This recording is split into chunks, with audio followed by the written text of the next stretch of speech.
హైదరాబాద్ ఉప్పల్లో ఉన్న నివాసంలో ఆలేరు మాజీ ఎమ్మెల్యే బూడిద భిక్షమయ్య గౌడ్ ను పోలీసులు హౌస్ అరెస్ట్ చేశారు. నిన్న భువనగిరిలో బీఆర్ఎస్ కార్యాలయంపై యువజన కాంగ్రెస్ నేతల దాడికి నిరసనగా ధర్నా పిలుపు నేపథ్యంలో పోలీసులు బీఆర్ఎస్ నేతల్ని హౌస్ అరెస్ట్ చేశారు.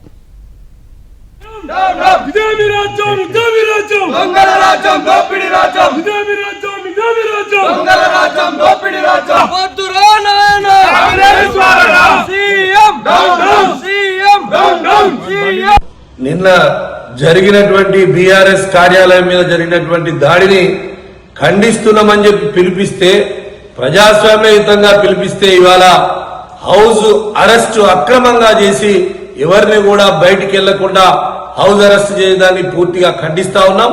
ఇది ప్రజాస్వామ్యంగా లేదు, పోలీసు రాజ్యాంగం నడుస్తా ఉంది. ఎందుకంటే ఇది రేవంత్ రెడ్డి రాజ్యాంగమే నడుస్తా ఉంది. మరి ప్రజలకు ఏదైనా మేలు చేయాలనే ఆలోచన లేదు. ప్రజల తరఫున బీఆర్ఎస్ పార్టీ కొట్లాడుతూ ఉంటే, ప్రజల సమస్యలను ప్రశ్నిస్తా ఉంటే, ఆ సమస్యలను కూడా ప్రశ్నించకుండా అణిచివేసే ధోరణిలో ఇవాళ రేవంత్ రెడ్డి ప్రభుత్వం, పోలీసులు నిజంగా అక్రమంగా అరెస్టు చేస్తా ఉన్నారు. ఇది ప్రజాస్వామ్యం కాదు. ఖచ్చితంగా మూల్యం చెల్లించుకోక తప్పదు ఈ ప్రభుత్వానికని హెచ్చరిస్తా ఉన్నాం.